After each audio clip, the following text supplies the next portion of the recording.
Good evening from Vietnam, Sally. Thanks a lot for spending your morning to join our insight sharing and share your amazing stories with our global audience. And on behalf of the listeners around the world, we want to say thank you to you. My pleasure. It's wonderful to be with you. And Sally, you've been travel to so many countries and having leaders to get better, but Vietnam it's not on the list yet. All right, so please accept our invitation. The next time you travel to this region, make sure that you stop by our country, and we take you around town, show you how beautiful this country and the people here. Okay? Thank you. I would love that. It's a place I've always wanted to go.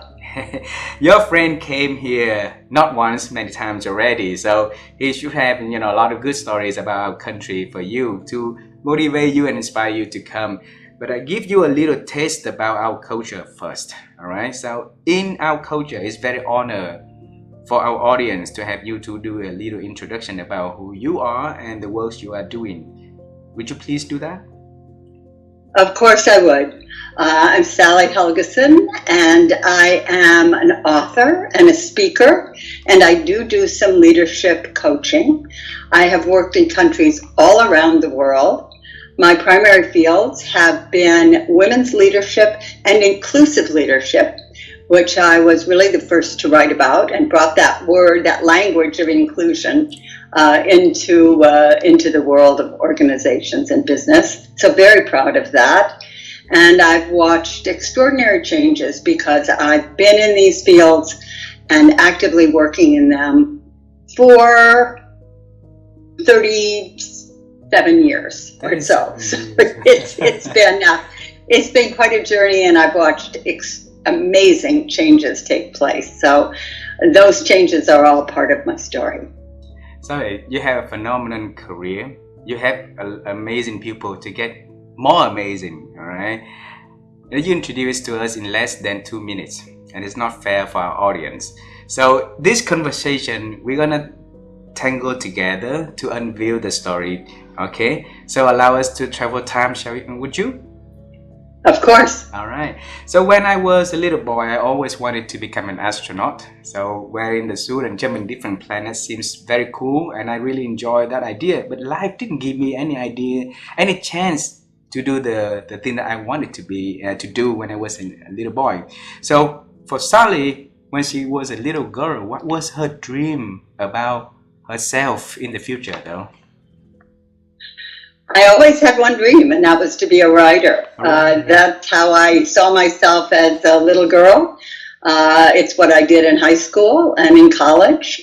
And there was never really any other career path for me that I was that interested in. For a while, I wanted to be an actress, but standing up on stage and delivering programs, I get to do both. I get to perform, but drawing on my own work as a writer. So I brought those two together. Beautiful. So out of many things that you could become in this world, right? You could become a politician, you could become a teacher, you could become a businesswoman, you could become anything. Why writing?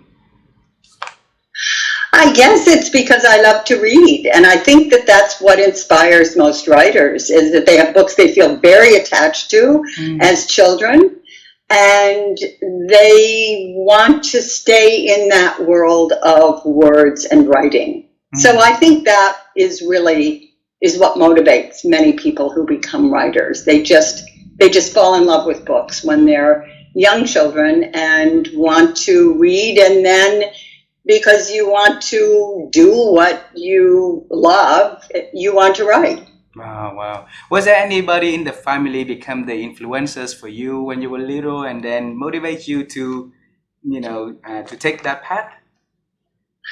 Both my parents did, because they had a lot of faith and confidence in me. They seemed to feel I could become anything I wanted to become.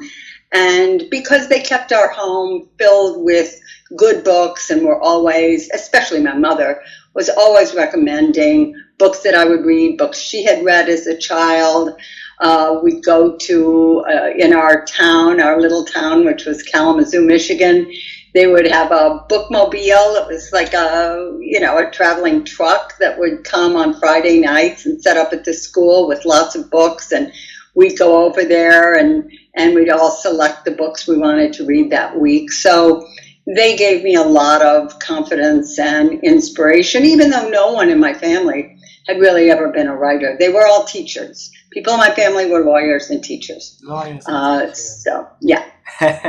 So you at one point you wanted to become an actress, right? And then you went to the stage and perform, and then for the whole life you wanted to become a writer. So not only becoming a writer, becoming an international best-selling author and travel the world, go into stage and share with the people the ideas, and it's making both become one. So very beautiful. Congratulations to you. Tell us, from that teenage, from that little girl into the university time, what did you do, and share with us a little bit more, please. Certainly. I was primarily I did a lot of journalism and writing for newspapers and magazines. And even when I was a teenager, I was the correspondent for our school, our hometown newspaper's teen page, and I won a journalism prize. So it was always nonfiction that was really interesting to me. And I did lots of things, but I didn't feel like I had a specific area of interest. I wanted to write about all kinds of things. So during the 70s and 80s, I wrote on all kinds of things. I covered organized crime for some magazines. I wrote about, I wrote an advice column for younger women. These are very kind of all over the map. I wasn't focusing in one area or one field. But in the mid 80s, I began doing some work as a speechwriter for corporate. Speechwriter? Because a speechwriter, because at that time there were fewer and fewer magazines, and they were paying less and less. It had already started, what we've seen happen to print journalism. So I decided to switch to speechwriting just as a financial decision. Found that I really liked it, but here was what was happening to me in the mid-late 80s. As I was working as a speechwriter, it was my first real exposure to a corporate environment or to big organizations. I worked for excellent companies, but what I saw was that the companies that I was working in had no idea how to use the women who were starting to come in into the organizations. They had no idea what they could be contributing. They had no idea how to develop their talent. They had no idea how to help them gain the confidence maybe that they needed to gain in order to really make their mark. So that's what I saw, and I thought, someone has to do something about this. Someone has to do something positive. Now, at that time, there were quite a few books beginning to be written for women in organizations, because it was the 80s and they're starting to come into them. But the idea was always, and every single one of the books that were being written then were focused on how women needed to change, how they needed to adapt, how they needed to learn from men what worked and then try to copy that. And I thought this was a terrible approach. First of all, women weren't very good at pretending to be men. Secondly, organizations were beginning to change. And the changes that we began to see later in terms of organizations, the technology and the spread of ideas and the breaking down of hierarchy, those things were beginning to change organizations, but yet women were being advised to adapt to a leadership model that I felt would become increasingly obsolete. So what I decided to do, and it was basically my own idea, was to try to get a contract from a publisher on a book that looked at how some of the more successful women did things, because there were women who were in leadership positions, not many at all. But I wanted to look and see, how do they do things? Are there things they have in common? that other women could learn from. And I got the contract. I began interviewing women. Then, after a while, a lot of interviews start to sound kind of similar. So I decided that what I was going to do was focus on diary studies, that is, documenting what these women did through their day. So it could be very specific and give a real sense. It was like storytelling. Give a real sense of how they did things rather than how they said they did things. And that model was really useful in that case because people tended to be skeptical. They'd say, oh, well, she says she does that, but I'd like to see what the experience of her people is. I wanted to be in the organization and show what was being done. So that book, which was then entitled The Female Advantage, Women's Ways of Leadership, was published in 1990. And it was the first book to focus on what women had to contribute rather than how they needed to change and adapt.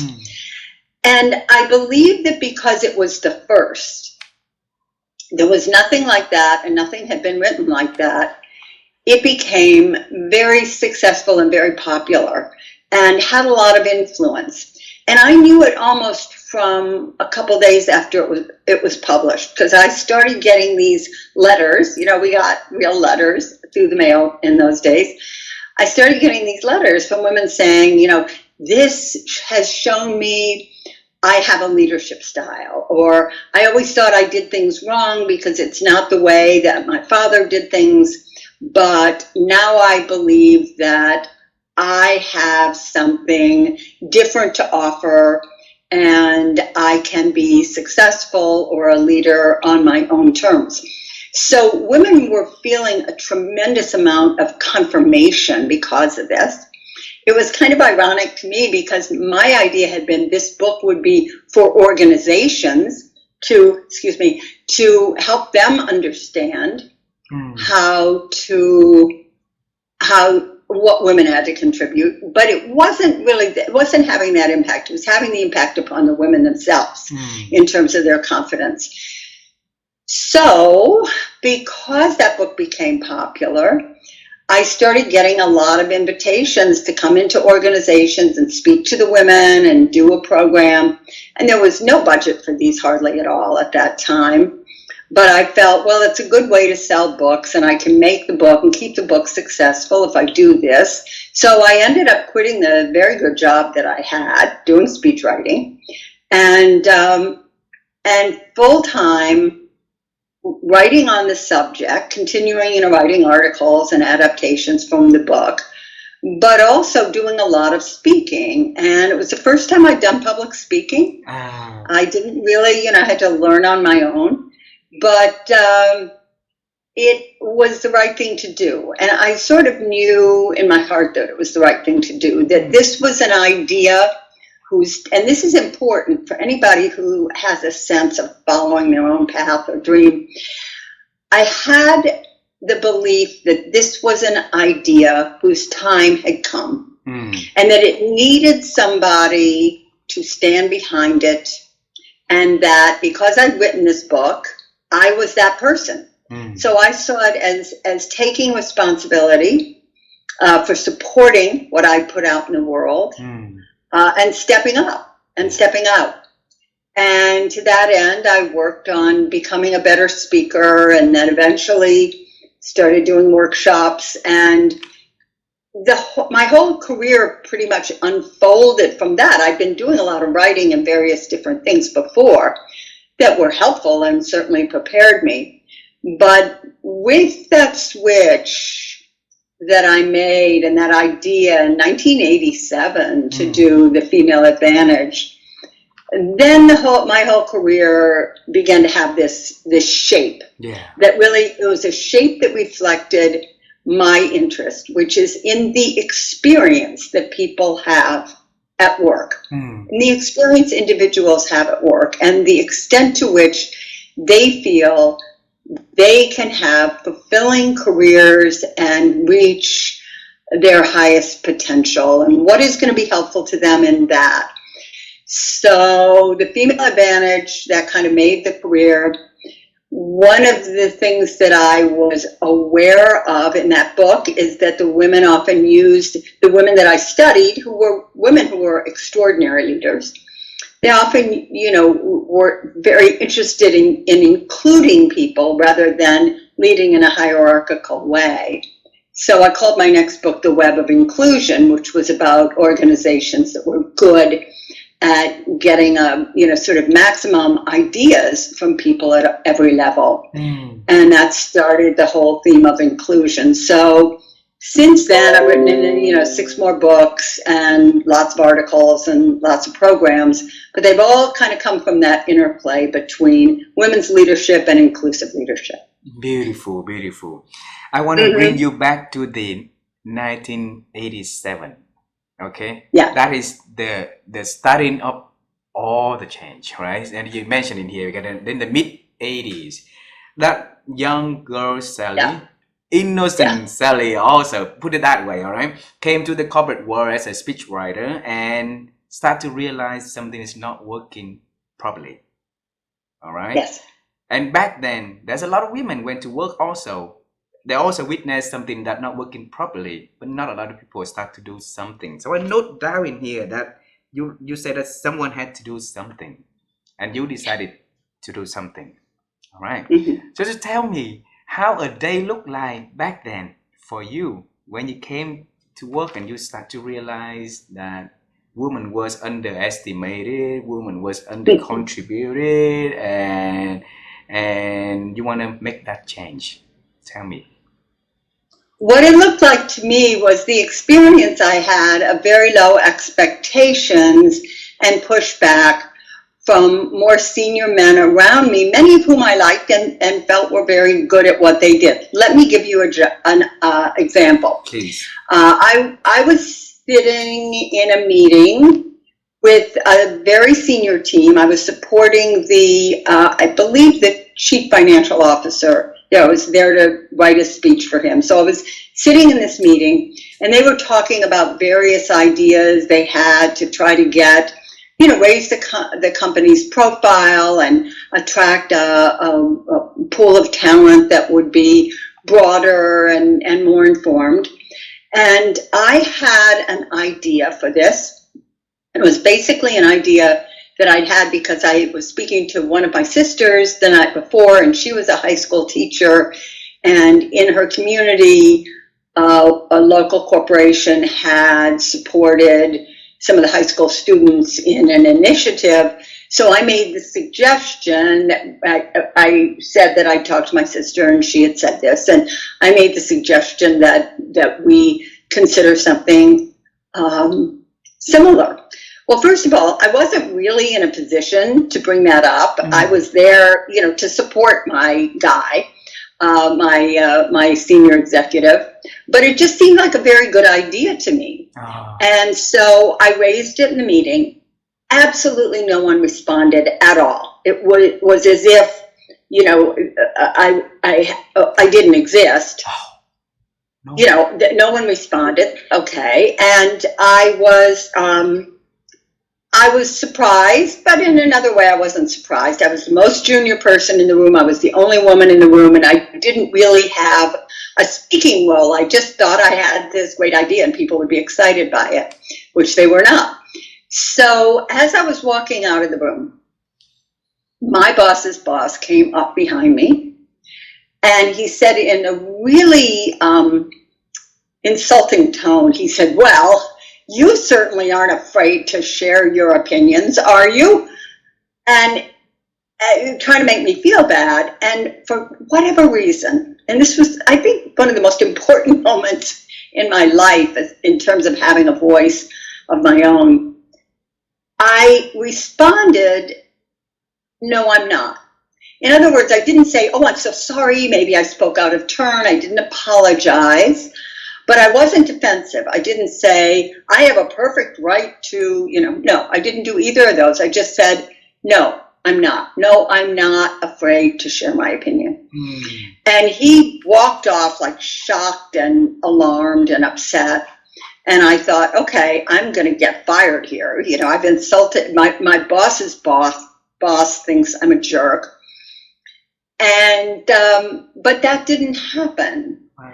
And I kind of went along, and about a month later, I overheard him in an office with a colleague saying to that person, "You know what I like about Sally is she's not afraid to say what she thinks." And I realized that I needed to help other women do that, to have the confidence that what they contributed was important enough so that if a senior person objected to it, they didn't have to take that to heart and feel terrible and, oh, I did an awful thing, or what's going to happen to me. They could just be very clear, no, this is what I think, but not at all defensive. And then wait for the person's opinion to evolve about them. So that was a big moment for me. But it also, going back to your question, describes what a day looked like. Yeah. It was very difficult to get any of my thoughts, what we would call now strategic ideas for the organization, for them to break through. There wasn't really a structure. The men around me were not accustomed to hearing any of these ideas from women. Yes, there were women now working in the workplace and a few even at middle management, but they were not used to women contributing strategic ideas. So that became a very important thing, and I really thank my parents and the educators I had when I was younger for having had the confidence to think, oh no, I said something awful, I made a terrible mistake, I'm sorry I offended you. That I could just be polite about it, but not back off. So who was the boss that saying that he was proud of you, that you're not afraid to say what you think? What is his name? What was his name? His name was Roger. He was my boss's boss. Yeah, he was my boss's boss. So I don't really even remember him that well, except for that incident, because I didn't see him that much.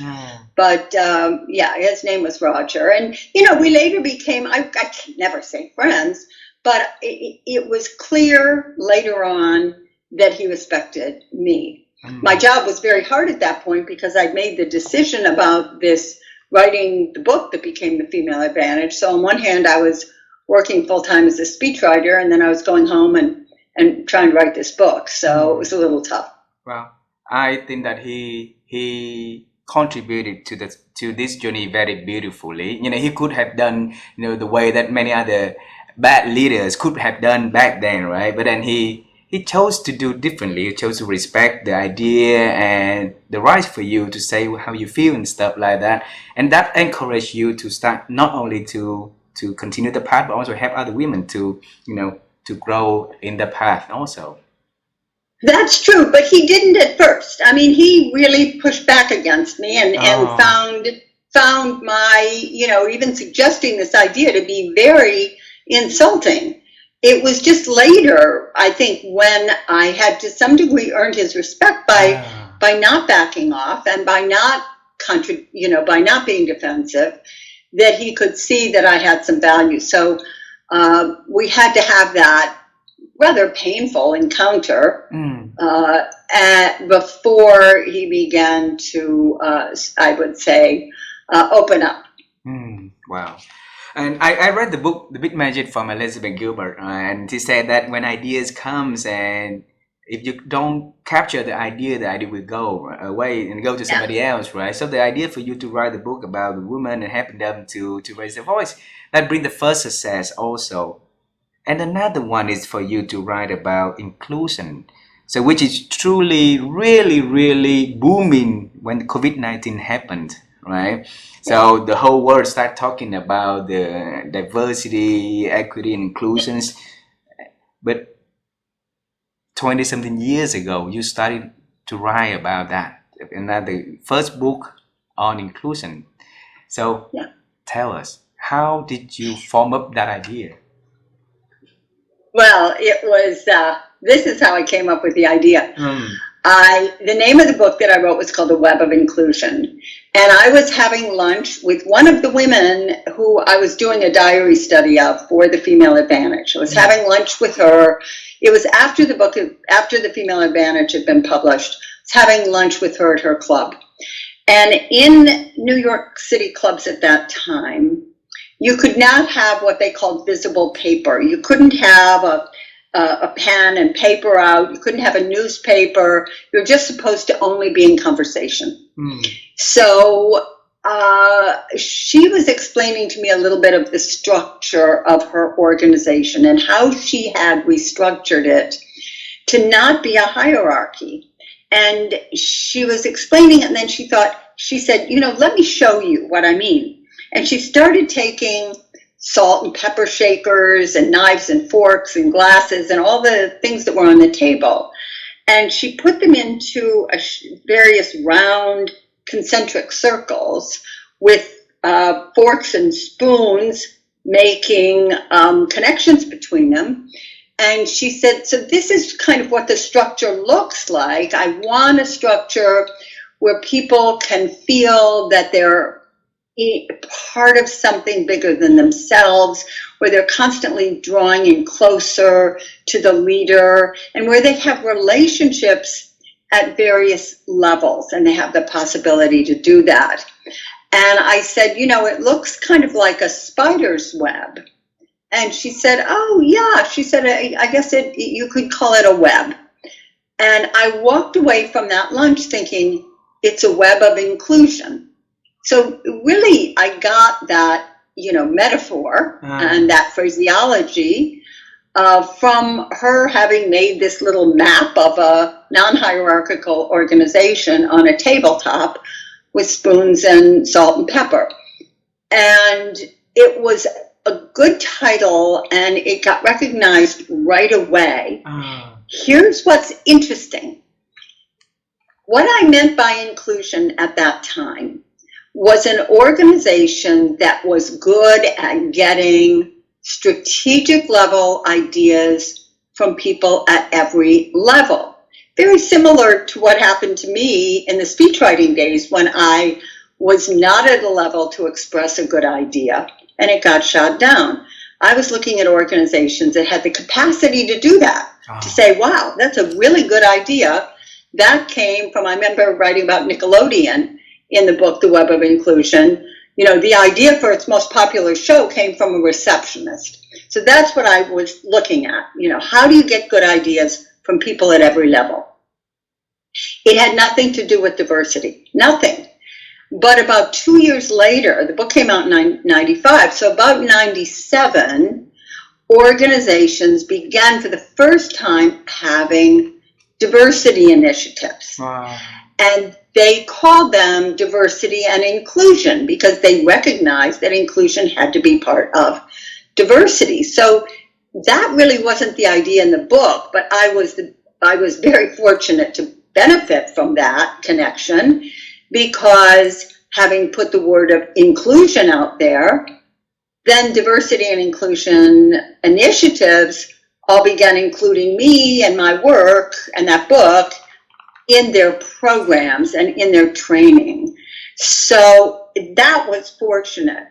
It wasn't my idea. It is the exact right idea to pair diversity and inclusion. People often think diversity and inclusion are kind of the same thing. They're not. They're very different.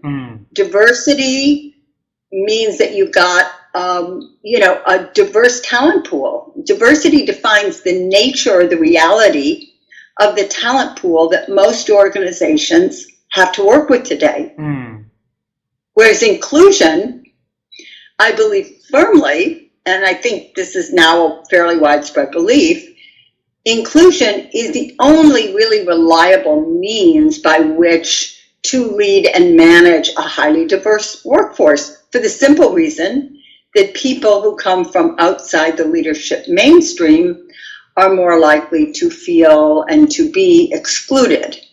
So the whole pairing of diversity and inclusion, later they added equity to the language, it really makes absolute sense. But that's how I got into all the work on diversity, and that became a little bit of my portfolio.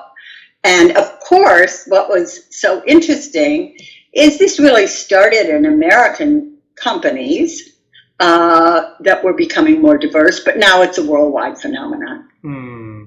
I wanted to congratulate you for not only starting having the courage to start something that you believe was right, but also have the strength to become the creator of something that making the move for a lot of people also.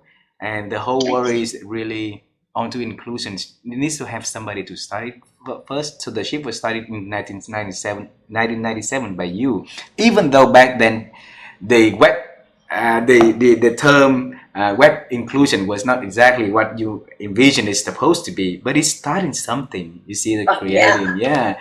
So now let's go into the newest book that you just writing. You just published, the Rising Together, because it's good for our audience to know what is that book about and why did you write the book at the beginning anyway.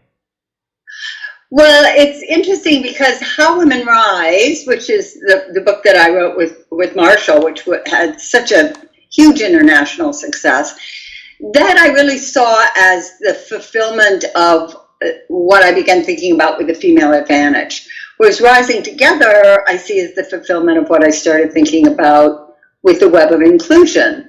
And Rising Together is very much a book about how we as individuals build strong relationships with people we may perceive as being very different from ourselves, and how organizations and teams can work with people to make that happen.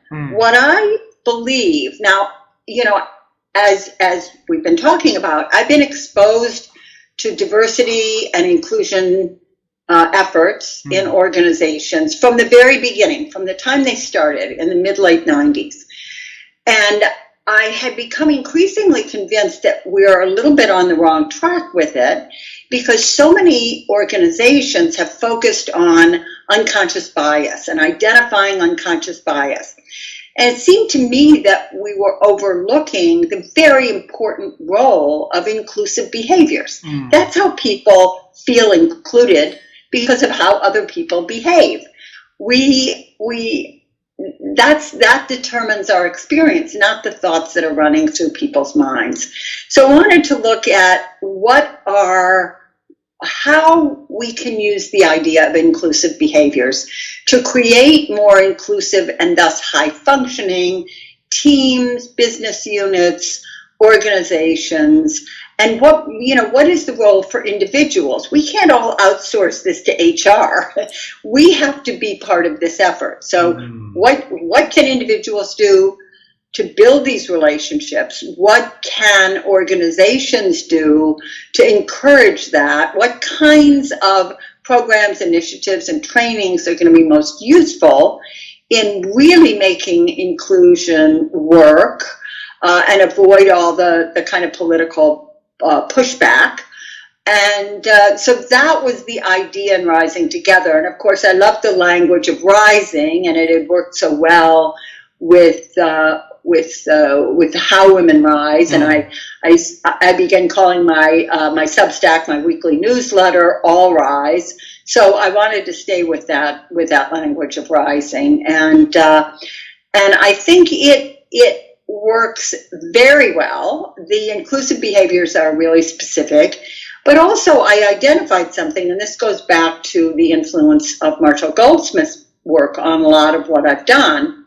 And by the way, How Women Rise, I originally thought of as what got you here won't get you there for women, because I noticed in working with Marshall's book, What Got You Here Won't Get You There, was that a lot of the habits he looks at that get in people's way are not much of a problem for women, but there are a lot of issues that get in women's ways that may have served them well in the past that were not in the book. So that's why I suggested to him that we collaborate on that book, and which became, extremely successful. But that shows how his his thinking influenced mine. That whole idea that the habits and behaviors that served you well in the past may undermine you as you move forward. In Rising Together, of course, did not collaborate. It was my book alone, but I was influenced by his thinking from the book Triggers, his book, earlier book Triggers, because what I saw was that the stumbling block, if you will, with practicing inclusive behaviors is not just that we're not sure, what those behaviors are or how they would be perceived by others. It's also that we can feel triggered by things at work that make us not want to practice those behaviors. We may feel triggered by the idea that someone's getting an advantage, that it's not fair. We may be triggered because we're uncomfortable with how somebody else communicates. This happens a lot across generations, but also across ethnic and racial groups and gender. So we may be uncomfortable with that. We may be uncomfortable because we feel that we've been excluded from a network, which would really be of important value to us. So all of these things operate, and visibility, that's a big one. We may feel triggered because we feel that we are not noticed when we say something, like me in that meeting when I made the suggestion and nobody commented. We may feel triggered by our own invisibility, and that may cause us to be resentful of people who are comfortable, claiming visibility. So all those things get in our way. So Marshall's idea of, when I began to realize there's stumbling blocks, there's sort of emotional resentments we have that hold us back from acting really in our best interest, really in a way that best serves us and our organizations. So I used Marshall's language of triggers there. And I think that's a really important part of it, because those are the conversations we don't have. Yeah. We don't have the conversations about why I resent so-and-so because they're in this network and I'm not in this network, and I feel like I'll never be able to, fulfill my talents because I'm excluded from that. So we don't talk about that, and I think it's important to do so. So the next question is not going to be fair for you, but I need to ask this question. If you have to pick one chapter in that book, Rising Together, that you really like to share with our audience, what would that chapter be and why? I think it would be the chapter where I describe the triggers. I've got 8 triggers, so I have 8 chapters that describe those triggers. But the big chapter at the beginning, where I talk about what gets in our way, and try to talk about it in a very honest and real way that's really grounded in reality. What kind of resentments hold us back? How triggers operate? Why they're emotional responses, how they lie outside our control. They do not lie within our control, but how our response does lie within our control. And also in that chapter, I introduced the kernel of an idea that I've been working with since the book came out in workshops. By the way, I did my first big workshop in Singapore on this last year. And the idea is that what holds us back with these triggers is not so much what happened or even the emotional response, but the story we tell ourselves to explain our emotional response. For example, on the visibility, we may tell ourselves, we feel uncomfortable in a meeting, but somebody else seems to be very comfortable and get all the praise and all the recognition. So what do? We often tell ourselves, well, that person's a showboat, or, they're arrogant. They're very all about themselves. I'm not that kind of person. I'm a more appropriate, modest, and humble person. So we tell ourselves this story, and then it's that story that keeps us stuck. And so one of the things I realized, I talk about it a bit in this big chapter on triggers in Rising Together, is the best thing to do is to rewrite the story and Rewrite. write a story, in a positive way that gives the other person the benefit of our goodwill, not the benefit of our doubt, but the benefit of our goodwill. And even if we don't believe it, even if we believe that really we're being disrespected, even if we believe really that that other person is a showboat or is somebody who is trying to grab all the attention for themselves, even if we believe that, if we can rewrite that story in a more positive way, oh, they probably, reframed what I said, not because they're trying to steal my idea, but because they wanted to make sure other people heard it, or they thought it was such a good idea, it bore repeating. And just telling that kind of story, why is that important? It's important because it gives us a path to action. Yeah. It gives us the ability to act in a different way. If we're telling ourselves the negative story, we don't have a path to action. All we can do is feel resentful. Maybe our action will be to grab a coworker who we think may agree with us and complain about it. That's not a very positive, that's a path to action, but it's a negative action. So really, by doing that, then we have a path to positive action. We can, go to that person afterwards and say, oh, I'm really glad you echoed my idea in that meeting. Thank you. Maybe it's something we could work on together and make a presentation to the unit about what we're talking about. So it gives you ways to act positively, and that's what I really think is most important, is getting out of our heads, getting out of attitudes of negativity, even when we feel we deserve to feel resentful or negative about something, so we can take a positive action. If we're able to take that kind of positive action, we have the chance to turn somebody who may have been an adversary into an ally. Yeah. And even if we don't, just that demonstration of our goodwill is a very positive thing. Yeah. So it doesn't matter how other people could be. We can always be the one that we would want us to be, right? Ourselves to be. And imagine if the world people can have that superpower to reframe the story, reframe the idea, rewrite it in a positive way. How one can treat another in this world is going to be changing so significantly.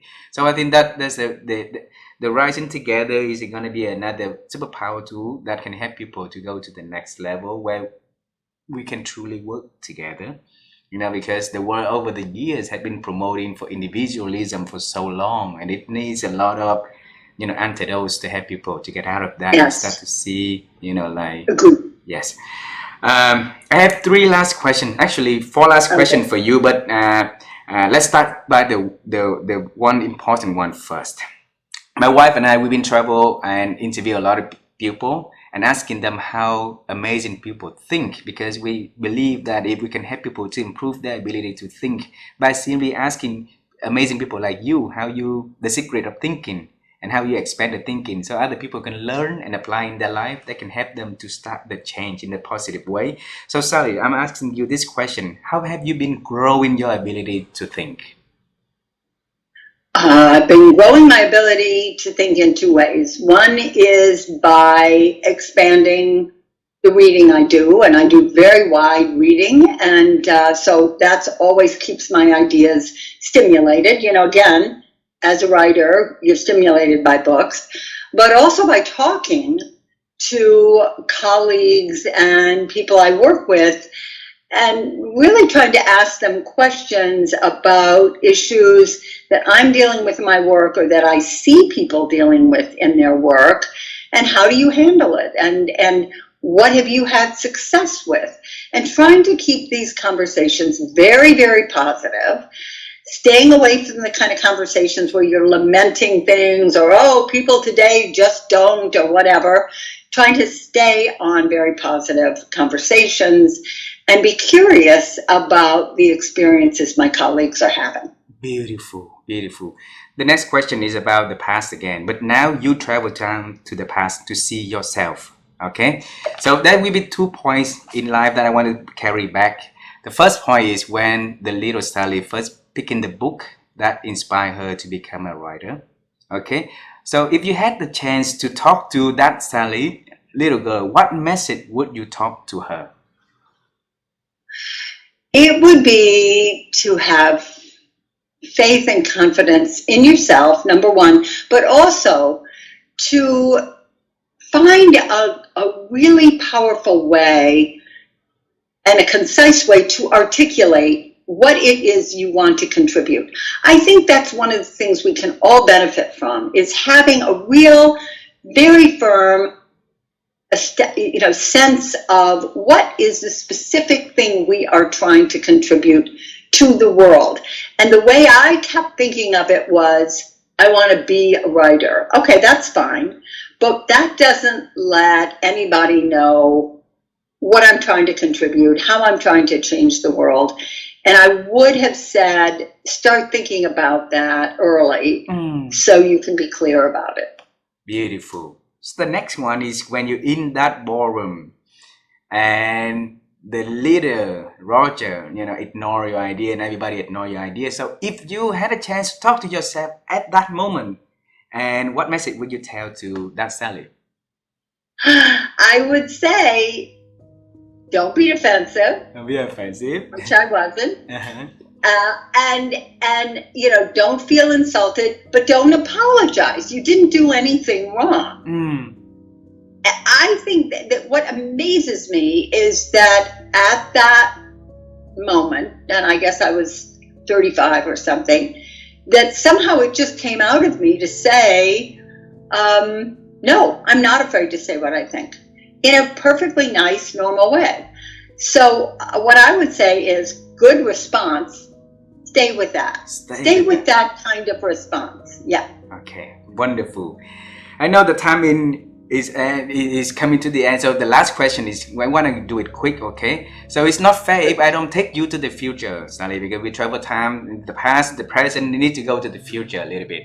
So you are the person who always create big things for you to do. So what is the next big thing you are about to do, you want to share with me and the audience so we can celebrate with you in advance? Yes, the next big thing I want to do is to write a memoir, because I feel that I have seen so much, I've witnessed so much change. I've been sort of had a front row seat on the evolution of these two very important areas in the world. Of women's leadership and inclusive leadership. So I want to talk about what I saw and how I got to where I was, and the amazing people that I met along the way. So this is the time in my life to sit back and reflect and bring those memories back, and to write about them in a way that's going to be helpful to other people. Beautiful. And a lot of people will need to read that book, so that, because we all have our journey, our role, our path, right? We met a lot of other people also, but how we can make a story out of that, how we make sense of things happen around, that's beautiful. So thanks, Sally, thanks a lot for being so nice and joining and share your stories. And I learned a lot today. I know that our audience will be benefiting a lot from listening to this conversation. I thank you for being so courageous to show up when it's needed, to stand up for what you believe, and to help people to have that belief for themselves, have that believe that they matter, and not only women, of course, men also needed that. Yeah, of course. Also. So thanks a lot. I look forward to one day we're gonna be able to see you. I will give you a big hug, and that will be fantastic. Okay. See you in Vietnam. Thank you in Vietnam. See you in America. See you in somewhere. We travel a lot also, so we will see you somewhere. Okay. Beautiful. Bye bye. Bye bye. I love you. Bye. Thank you. I love you too. Bye.